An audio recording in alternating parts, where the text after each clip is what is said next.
Hi guys, Sam here, and I thought I'd do a little run through video basically showing you how I went about writing and producing 23, and basically just going into detail in all the instruments and showing you what processing I used was, and how I went about programming all the virtual instruments as well. So this is the first video in the series. It is going to be a drum run through.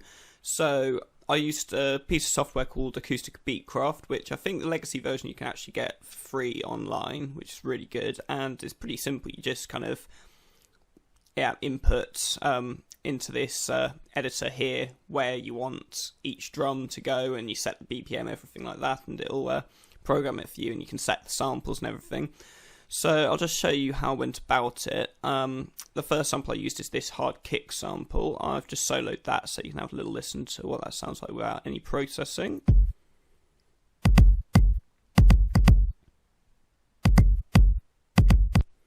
So that was the raw sound. I think there's a little bit, there's no processing on that at the moment, but I'll show you in a bit when we go into the Reaper project that I did do a bit of processing when it came to actually doing the full mix. Going to the next sample is the 606 snare sample, so I'll just solo that.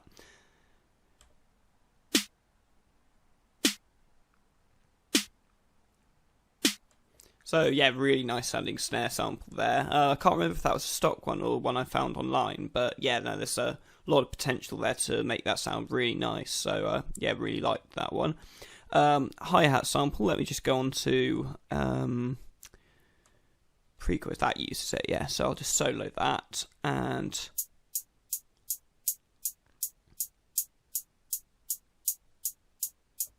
so yeah, quite nice sounding. At the moment you can tell it needs a bit of processing if it's going to be sitting in the mix properly, so yeah, I did a bit of processing on that afterwards. And the final sample I was using, only 4 samples actually in this drum kit, was Hip Hop Crash 1, which I think was a stock sample, and it's that kind of sounding thing that you can hear. So yeah, just four drum samples there, nothing too crazy. And basically what I did, I programmed them to do what I wanted and put them into this sequencer here. And then I bounced each individual drum track into my Reaper project, which is here. And so yeah, you got your kick, snare, hi-hat, and crash. Yeah, so yeah, I'll show you the processing on each. So we'll solo that.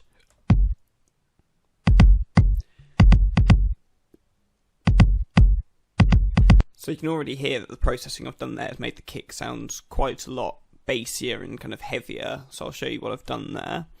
And literally all it is a bit of an EQ. That's basically all that's happened there. So as you can see, I've taken out all the high ends there because the kick's supposed to be sitting down at the low end, and I've taken out, also notched out a bit of the 400 as well. I'll show you why that is. So if I go like that, you can see the waveform there. So if I turn it off, you can kind of hear there's some pitches that aren't that nice, but then put it on, got this nice bassy kind of kick. I'll show you also, just pause that, I'll show you why I've notched out the 500. So if I play that, there's this kind of nasty little frequency there that kind of resonates a bit, but it's quite nice to take out. So that's literally all that was on the kick actually. I thought I put a compressor on it as well, but no, it looks like it's it's using the same sample and it's only using kind of 2 different what do you call them, velocities, so there's no real need to use a compressor there actually. So I'll solo that, solo the snare sample.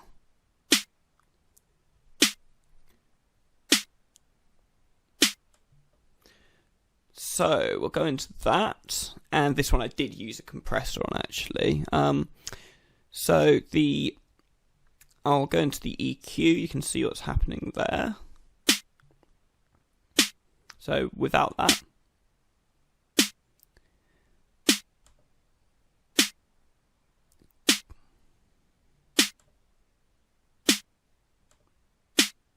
So quite a subtle difference actually, but what you always want to be doing is kind of taking out a nice bit of low end there, and kind of this area here I always think like the kind of nice region. That's the kind of nice kind of region where you're getting your clarity from, so just boost that up a bit.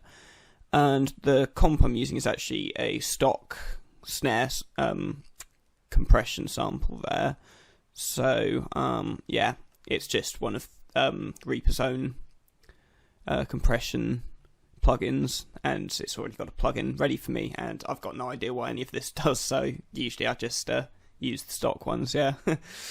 So yeah, that's all that's happening really on the snare there. Hi-hats, I remember I did a bit of an EQ there. So if we have a little look, yeah, that's the one. So very interesting looking EQ curve here. You'll notice I've taken out a huge amount of the low end, because with hi-hats they basically dominate the high end, so all of this is doing nothing basically. But I also found with a bit of trial and error that there was this kind of nasty high frequency here that was kind of really kind of, it sounded like a kind of jingling in your ears kind of thing. I'll just show you that.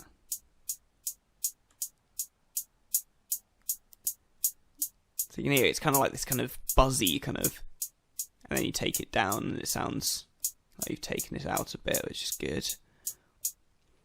And I'll just show you as well, when we do this, it's doing nothing, like nothing's happening down there, so you might as well save a bit of room there. And then the compressor, I think I just used a standard overhead, yeah, stock compressor on that, on the overheads, yeah, fairly standard there. Okay, and the crash, I don't think there's all that much to go into, so go on that. Sound very similar to what you heard in the sample. Yeah, there it is.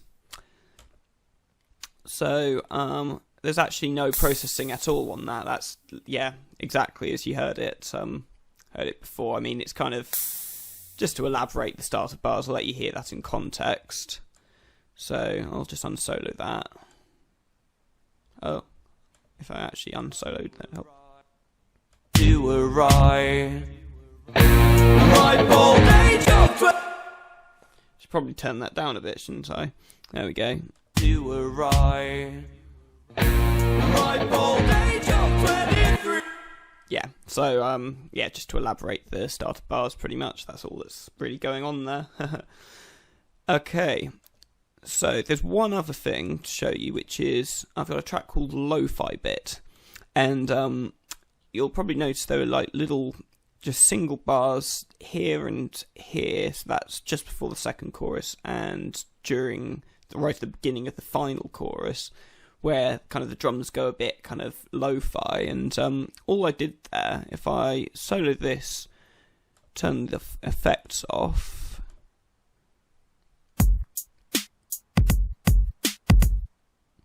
so oh, it's clipping like crazy when I don't have the processing on, but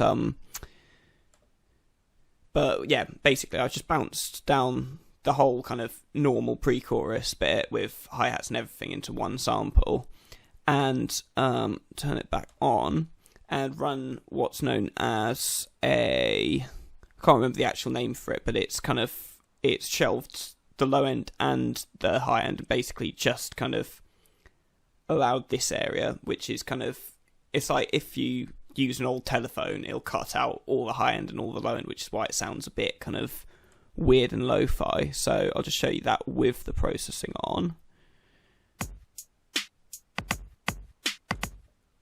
So yeah, you can see how that kind of is a bit more kind of lo-fi and kind of less elaborated, which helps when you kick into the chorus for it to sound really, really nice and powerful. So I've got that, and that also happens around the final chorus there.